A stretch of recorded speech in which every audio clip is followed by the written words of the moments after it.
Tu as très certainement entendu parler de ChatGPT et si tu ne connais pas ChatGPT, c'est tout simplement une intelligence artificielle qui est capable de faire beaucoup de choses. Et justement dans cette vidéo, je vais tester ses connaissances en skincare pour voir si je vais continuer à être utile ou non dans le futur. Alors pas de temps à perdre, allons-y, c'est parti!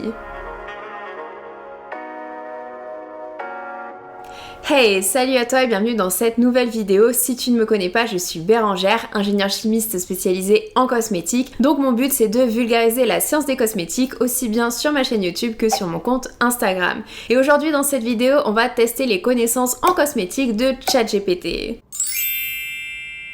ChatGPT, c'est une intelligence artificielle qui se présente sous la forme d'un chatbot, c'est-à-dire qu'on peut lui poser toutes les questions que l'on souhaite, engager une conversation et ChatGPT est capable de comprendre et de générer du texte à la manière d'un humain. Du coup, testons ses connaissances en skincare.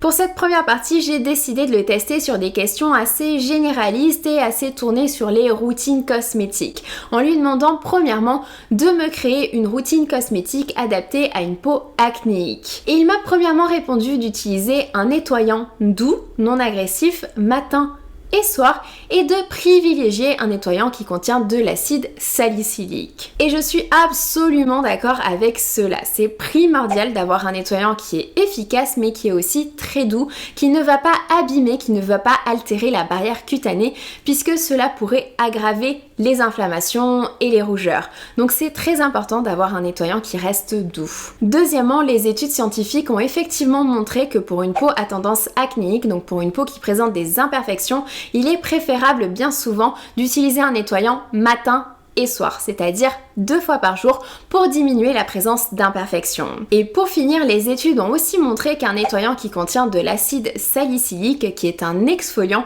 ça peut permettre également de diminuer les imperfections. Donc si tu recherches un nettoyant qui est doux à utiliser matin et soir et qui contient de l'acide salicylique, je te conseille le nettoyant gel anti-imperfection de CeraVe. Ensuite, pour la routine, il conseille d'utiliser une lotion tonique pour rééquilibrer le pH de la peau et pour éliminer les résidus du nettoyant avec des ingrédients apaisants comme par exemple la mamélisse ou alors l'aloe vera. Je suis d'accord sur le fait que les ingrédients apaisants peuvent avoir une utilité après le nettoyage puisque comme on l'a déjà vu sur ma chaîne à plusieurs reprises, le nettoyage c'est l'étape la plus traumatisante pour la peau. Donc ça fait totalement du sens d'avoir des ingrédients apaisants après le nettoyage. Par contre, la lotion tonique n'est absolument pas obligatoire et surtout n'est absolument pas utile pour réguler le pH naturel de la peau. Tout simplement parce que la grande majorité des nettoyants aujourd'hui n'utilisent pas de savon, donc sont déjà à des pH légèrement acides qui respectent le pH naturel de la peau qui est à 5,5.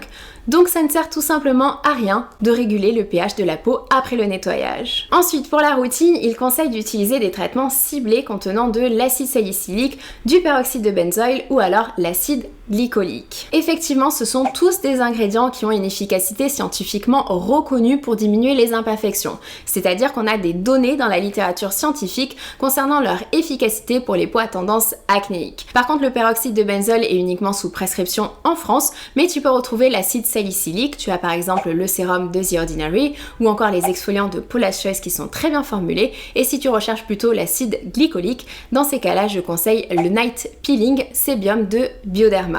L'acide salicylique et l'acide glycolique, ce sont en fait des exfoliants, c'est-à-dire qu'ils éliminent l'excès de sébum et l'excès de cellules mortes à la surface de la peau, donc pour éviter l'obstruction des pores et c'est ça qui permet de diminuer les imperfections. Ensuite, pour continuer la routine, ChatGPT conseille d'hydrater la peau avec une crème légère. Et c'est tout à fait vrai, même les peaux à tendance acnéique, qui sont souvent des peaux mixtes et des peaux grasses, ont besoin d'hydratation. Je le répète encore une fois, l'hydratation c'est primordial pour avoir une peau en bonne santé. Et il y a même des études qui ont montré qu'une peau hydratée, eh bien c'était une peau qui avait moins d'imperfections. Tout simplement parce que pour avoir un bon renouvellement cellulaire, qui est tout simplement l'exfoliation naturelle de la peau, il faut que la peau soit suffisamment hydratée. Donc quand on l'hydrate correctement, eh bien ça peut déjà diminuer les imperfections. Et pour finir la routine, il conseille d'appliquer un écran solaire, ce qui est bien entendu totalement vrai, et il met aussi l'accent sur le fait que certaines choses peuvent aggraver l'acné comme l'alimentation et le stress, ce qui est bien évidemment le cas.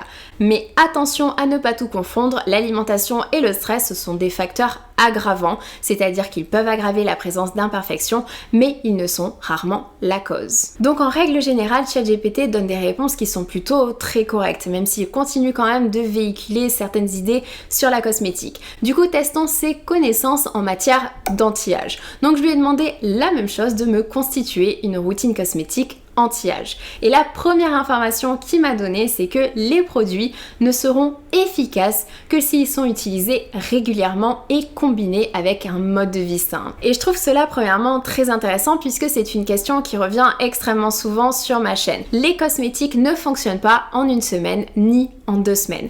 La cosmétique, c'est vraiment sur du long terme. On parle de mois et on parle même d'années. Et il faut les utiliser régulièrement, donc avoir sa routine matin et soir, utiliser les mêmes produits, donc ça sert à rien de changer les produits tous les 4 matins. Pour avoir une efficacité, il faut être régulier. Et deuxièmement, effectivement, l'hygiène de vie a un impact sur la qualité de la peau, c'est-à-dire l'alimentation, le stress ou encore le sommeil. Pour en revenir à la routine cosmétique anti-âge, il conseille d'utiliser un nettoyant doux matin et soir adapté au type de peau. Alors de mon point de vue, si la peau ne présente pas des imperfections, le nettoyage le matin est optionnel. Ça dépend vraiment de chacun, ça dépend des préférences, ça dépend du type de peau. Mais globalement, si tu n'as pas d'imperfections, tu peux très bien te nettoyer la peau uniquement le soir et venir te rincer à l'eau le matin. Mais ça, c'est comme tu préfères. Ensuite, il conseille d'exfolier sa peau régulièrement. Et effectivement, quand on vieillit, le renouvellement cellulaire, c'est-à-dire l'exfoliation naturelle de la peau, est au ralenti. Donc on a une accumulation de cellules mortes à la surface de la peau, ce qui entraîne un teint plutôt grisâtre, un teint terne. Donc pour redonner de la luminosité, de l'éclat au teint, l'exfoliation peut être effectivement une très bonne option. Par contre, aujourd'hui, il existe de nombreux produits exfoliants, des exfoliants à utiliser une fois par semaine, des exfoliants à utiliser quotidiennement. Je t'invite à aller voir ma vidéo guide exfoliation qui t'en dira plus, qui t'expliquera quel exfoliant choisir. Mais si tu cherches un sérum exfoliant à utiliser quotidiennement qui est aussi anti-âge, personnellement j'aime beaucoup le sérum Protini de Drunk Elephant qui contient des peptides anti-âge et qui contient aussi 10% d'acide lactique, ce qui est un exfoliant plutôt assez doux. Donc c'est un très bon sérum si tu cherches de l'anti-âge et de l'exfoliation douce. Ensuite, il conseille encore une fois d'utiliser un tonique pour rééquilibrer le pH de la peau, mais ça on en a déjà parlé, il n'y a pas besoin de rééquilibrer le pH de la peau après le nettoyage. Par contre, un tonique peut présenter d'autres bénéfices, donc il peut être tout à fait intéressant. Et ensuite, il conseille d'utiliser un sérum anti-âge contenant de la vitamine C, de l'acide hyaluronique ou du rétinol. Et effectivement, la vitamine C et le rétinol sont 2 ingrédients superstars de la cosmétique quand on parle d'anti-âge. Généralement, la routine anti-âge type, c'est sérum vitamine C le matin et sérum au rétinol le soir. Alors si tu cherches un produit à la vitamine C, en parapharmacie, j'aime beaucoup la vitamine C de Vichy, et tu as également la poudre de Garantia qui a un super rapport qualité-prix. Et si tu recherches un produit au rétinol, tu as par exemple l'ampoule Lift de SVR qui est intéressante, et surtout les rétinols de Paula's Choice que j'adore. Par contre, concernant l'acide hyaluronique, c'est plutôt un humectant, c'est-à-dire que c'est un ingrédient qui est utilisé pour hydrater, pour repulper la peau. Donc il peut tout à fait diminuer la présence de rides et de ridules sur la peau, mais par son côté hydratant et non par un côté anti-âge. Cela dit, il y a de nouveaux acides hyaluroniques qui pourraient, selon quelques études, stimuler les constituants essentiels de la peau et donc avoir un effet anti-âge. Mais ça dépend des types d'acide hyaluronique utilisés. Si tu recherches un sérum à l'acide hyaluronique qui est plutôt complet, celui que j'adore, c'est le sérum de Niode. Ensuite, pour la suite de la routine, il conseille d'utiliser une crème hydratante plus riche cette fois-ci, et il n'a pas vraiment tort puisque la grande majorité des peaux matures, donc des peaux qui présentent des signes de vieillissement, sera à tendance plus sèche. Mais ce n'est pas forcément le cas, donc choisis toujours en fonction de ton type de peau.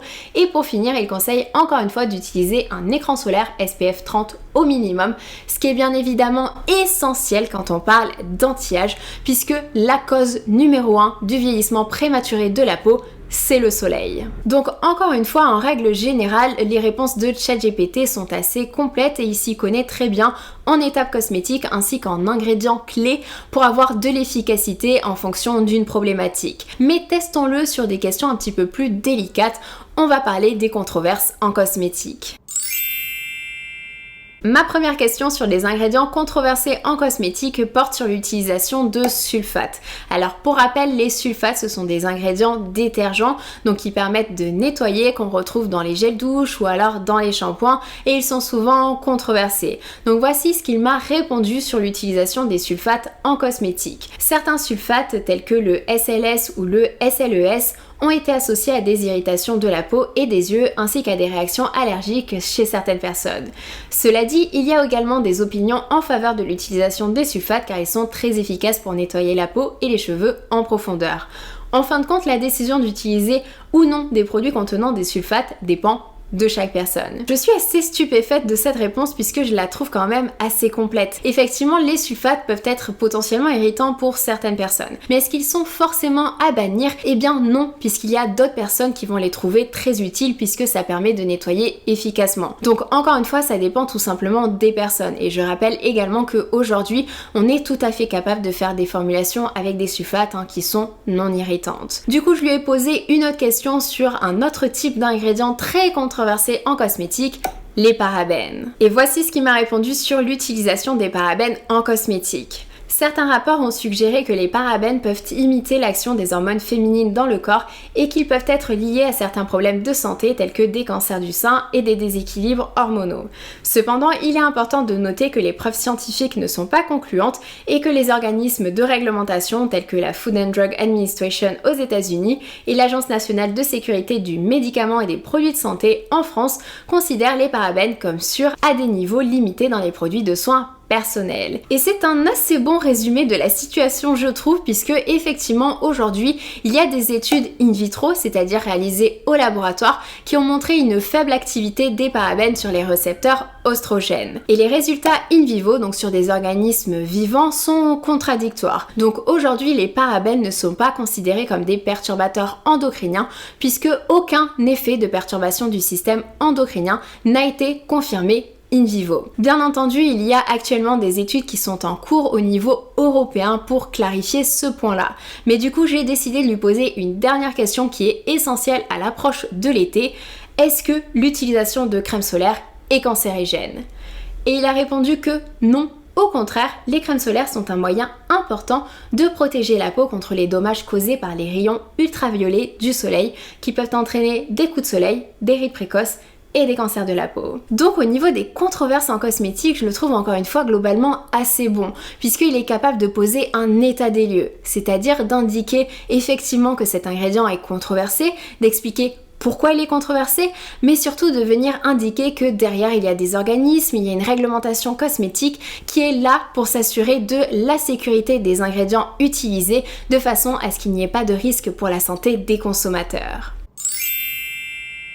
Pour cette dernière partie, je lui ai donc posé la question suivante, est-ce que la cosmétique bio est meilleure pour la santé? Et voici ce qu'il m'a répondu. Les produits cosmétiques bio sont généralement formulés à partir d'ingrédients naturels et biologiques. En théorie, cela peut être bénéfique pour la santé. Cependant, il convient de noter que tous les produits naturels ne sont pas nécessairement sûrs ou bénéfiques pour la santé et que certains ingrédients naturels peuvent également causer des réactions allergiques ou d'autres problèmes. Donc il a bien mis en évidence que naturel n'est pas égal à plus sain, à meilleur pour la santé. Et il a aussi mis en évidence que on peut avoir des réactions allergiques avec l'utilisation de produits naturels, comme par exemple c'est le cas avec certaines huiles essentielles. Ensuite, il a également indiqué que les produits cosmétiques bio sont souvent formulés sur certains ingrédients synthétiques potentiellement nocifs. En évitant ces ingrédients, les produits cosmétiques bio pourraient donc être potentiellement plus sûrs pour la santé. Cependant, il convient également de noter que certains ingrédients naturels peuvent également être allergènes ou irritants pour certaines personnes et que certains ingrédients synthétiques sont parfaitement sûrs et bénéfiques pour la peau. En outre, la réglementation cosmétique est très stricte et tous les produits cosmétiques, qu'ils soient bio ou non, doivent répondre à des normes de sécurité, d'efficacité très strictes. En résumé, tous les produits bio ne sont pas nécessairement meilleurs que les produits conventionnels. Alors je trouve globalement sa réponse assez complète puisqu'il est capable d'indiquer que tout n'est pas tout blanc, tout n'est pas tout noir et que effectivement c'est une question qui est plutôt compliquée. Oui, la cosmétique bio n'utilise pas certains ingrédients potentiellement irritants comme le SLS qui est un sulfate, mais d'un autre côté va utiliser des ingrédients naturels qui sont tout autant potentiellement irritants ou allergisants comme par exemple les huiles essentielles. Donc il n'y a pas de cosmétique meilleure que d'autres, la cosmétique bio et la cosmétique conventionnelle peuvent coexister, il y a des avantages et des inconvénients dans les deux et ça dépend tout simplement des préférences personnelles de chacun. Mais du coup j'ai voulu aller un petit peu plus loin en lui posant la question, est-ce que la cosmétique bio est meilleure pour l'environnement? Et il m'a répondu que en général, la cosmétique bio est considérée comme étant plus respectueuse de l'environnement que la cosmétique conventionnelle pour plusieurs raisons. Les ingrédients utilisés dans la cosmétique bio sont généralement cultivés sans pesticides ou engrais chimiques. Les ingrédients utilisés dans la cosmétique bio sont souvent produits localement, ce qui réduit les émissions de gaz à effet de serre associées au transport. Les emballages utilisés pour les produits cosmétiques bio sont souvent plus écologiques.